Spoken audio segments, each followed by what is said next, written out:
I think we start with trademarks and introduction, definition, historical evolution, types of trademark, and overviews of the Trademarks Act. Um, Trademark is a branch of intellectual property right. तो आपको trademark दिया जाता है जब आपको एक product है उसकी ओनरशिप राइट्स जो हैं वो मेंटेन करनी है। और ऑल्सो बेचने में चीजों को काफी प्रॉब्लम नहीं होती है जब आपके पास ट्रेडमार्क होते हैं। ठीक है। जैसे मैं बात करूं आपसे तो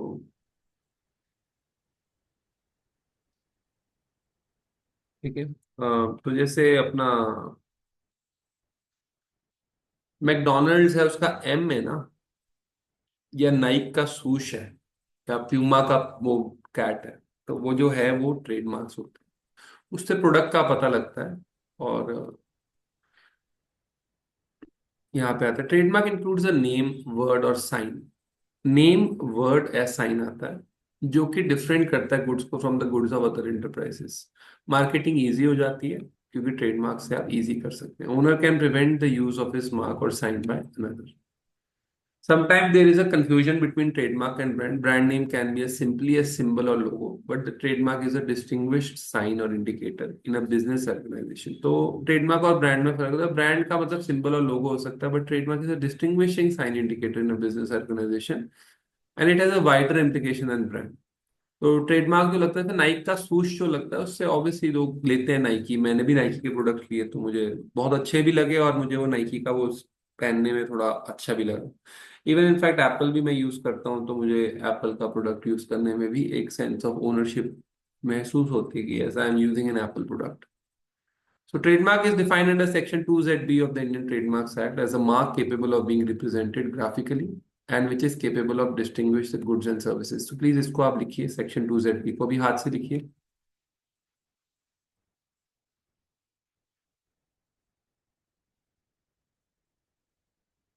2ZB of the Indian trademark act. वही है जो हमने किया है, बट बस ये डेफिनेशन ऑफिशियल है, इसको प्लीज लिखिए।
Done sir. Mark capable of being represented graphically, graphically आप कर पाए। Capable of distinguish the goods या सर्विसेज, दोनों के लिए, तो सर्विसेज के लिए भी गुड्स के लिए भी क्वेश्चन एक ये भी बन जाता है। Of one person from those of another, shape of goods, packaging, combination of colours. तो ये सब करने की हमें जरूरत नहीं है।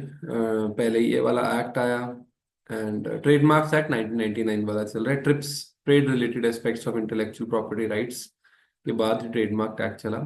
बेसिकली देखिए, बाहर की जो कंट्रीज हैं वो अपने लॉज, अपनी प्रोडक्ट्स को कभी भी नहीं चाहेंगे कि वो बिना बिना लीगल एनफोर्समेंट के बिके। मतलब बेसिकली वो चाहते हैं कि उनके प्रोडक्ट्स कॉपी ना हो, पायरेसी ना हो। ठीक है। सो पायरेसी ना होने के लिए बहुत जरूरी है कि उनको लीगल रिकॉग्निशन दी जाए।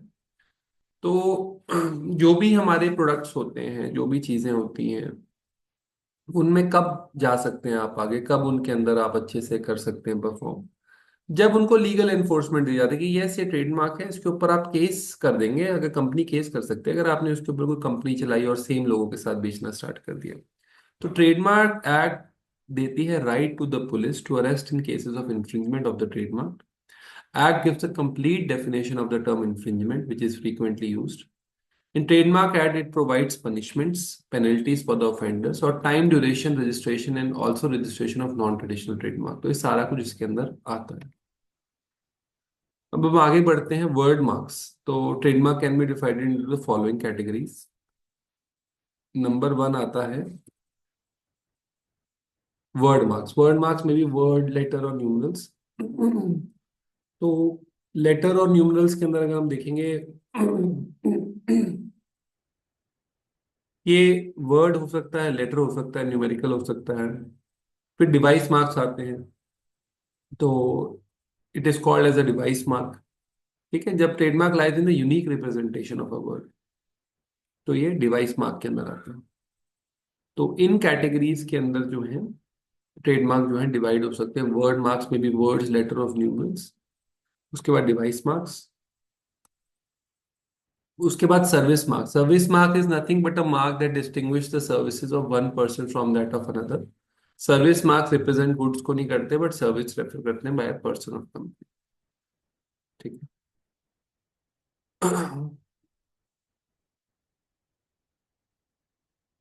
ठीक है, तो बहुत सारे लोग यूज करते हैं ट्रेडमार्क्स को, जैसे restaurant, hotel services, software assembly, beauty and health care, तो लोग यूज करते हैं। Collective marks, marks used by a group of companies can now be protected by the group collectively। तो एसोसिएशन हो गई, कोई पब्लिक हो गई, जैसे आर्टिस्टिक एसोसिएशन ऑफ बॉम्बे है, फिल्म एंड क्रू एसोसिएशन है। सर्टिफिकेशन मार्क्स है, स्टैंडर्ड्स देते हैं। तो ये भी प्रोडक्ट सक्सेसफुली किसी सर्टिफिकेशन से गया, ये भी आप कर सकते हैं। तो ISO 9001 जैसे नाम का सर्टिफिकेशन मार्क, तो ये भी आप दे सकते हैं। Well known marks, large percentage of population इसको ट्रेडमार्क स्टेटस देती है। तो ये भी वेल नोन मार्क्स के अंदर आते हैं कि इसको भी आप ट्रेडमार्क की तरह यूज कर सकते हैं। और डिस्टिंक्टिव फीचर वाले अनकन्वेंशनल ट्रेडमार्क्स हैं, तो 7 तरीके के आप ट्रेडमार्क्स मान सकते हैं कि होते हैं। तो इंपॉर्टेंट प्रोविजंस देख लेते हैं। Section 6 register of trademarks. तो रजिस्टर ऑफ ट्रेडमार्क्स होगा ताकि आप ये देख सकें कि किसी के पास पहले मैंने जैसे जो ट्रेडमार्क रजिस्टर कराने आ रहा हूँ वो तो नहीं पड़ा हुआ है। ऑल्सो वो ट्रेडमार्क जो है वो किस किस के नाम पर है, क्या क्या एड्रेसेस है, रजिस्टर्ड यूजर, कंडीशंस, लिमिटेशंस क्या क्या।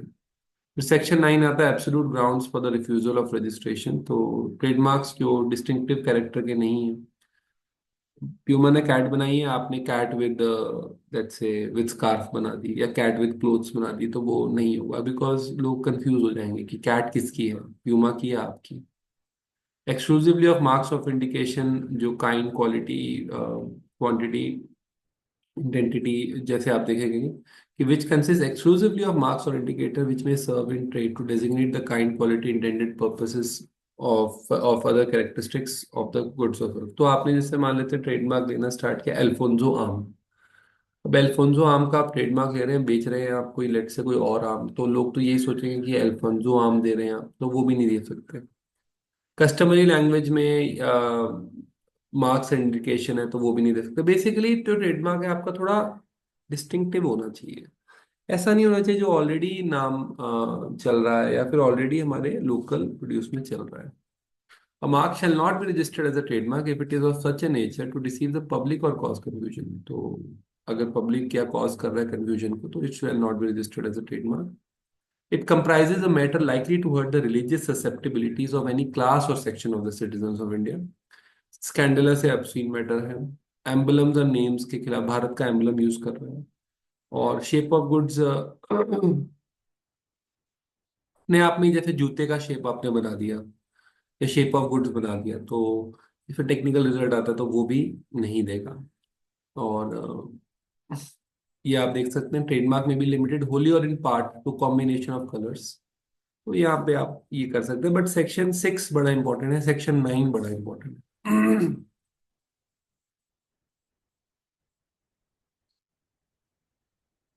अपने तिरंगे का कॉम्बिनेशन कलर दे दिया, तो वो भी नहीं दे सकते ना अर्नब। हमने तिरंगे जैसा कलर लगा दिया अपने उस पर, तो फिर तो ये लग रहा है जैसे भारत सरकार उसको सपोर्ट कर रही है। नहीं कर सकते।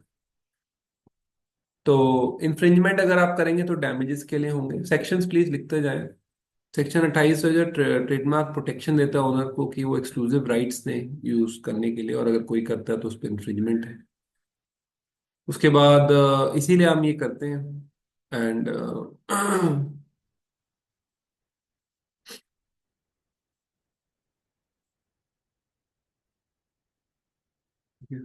रजिस्ट्रेशन ऑफ ट्रेडमार्क, तो अप्रोप्रिएट रजिस्टर पे लेकिन इससे रिलेटेड क्वेश्चन नहीं आते हैं। एंड ये क्वेश्चन आपको आता है, 10 years तक का ट्रेडमार्क रजिस्ट्रेशन होता है, और रिन्यूअल भी करा सकते हैं फॉर अनदर 10 years। ठीक है, 10 years का होता है, 10 years के बाद आप रजिस्टर करा सकते हैं।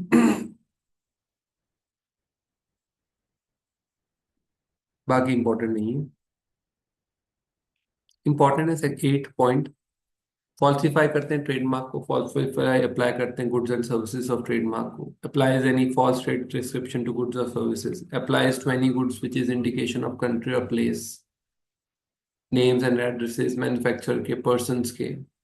फॉल्स इंडिकेशन देते हैं सच कंट्री नेम और एड्रेस के, टेम्पर्स करते हैं, अल्टर करते हैं, और अफाइज करते हैं इंडिकेशन ऑफ ओरिजिन।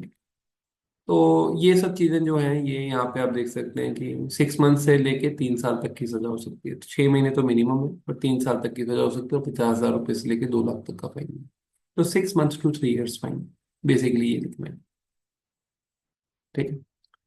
अगर कोई जज की मर्जी हो तो 6 महीने से नीचे का दे सकता है, बट जनरली 6 महीने तक की सजा का प्रावधान है। No person shall make any representation with respect to a mark not being registered trademark to the effect that it is a registered trademark। ये आप नहीं, ये जरूरी नहीं है। अगर आपने फॉल्सली रिप्रेजेंट किया कि ट्रेडमार्क रजिस्टर्ड है, तब फिर आपको 3 से 6 साल तक, तो सॉरी 6 महीने से 3 साल तक की सजा है। ठीक है। और रजिस्ट्रेशन अभी आपने अप्लाई किया, रजिस्टर हुआ नहीं है, और आपने बोल दिया जी मेरा तो रजिस्टर हो गया है, तो फिर वो चीज़ आपको फाइन देने। मोटा मोटा ये ट्रेडमार्क का गेम है। ट्रेडमार्क से रिलेटेड बड़े सिंपल क्वेश्चन आते हैं। जनरली तो यही क्वेश्चन आते हैं कि कितने साल टाइम के लिए होता है ट्रेडमार्क, किस किस चीज़ के लिए मिल सकता है ट्रेडमार्क, क्योंकि ये इन्हीं टाइप से क्वेश्चन जो है वो आते हैं।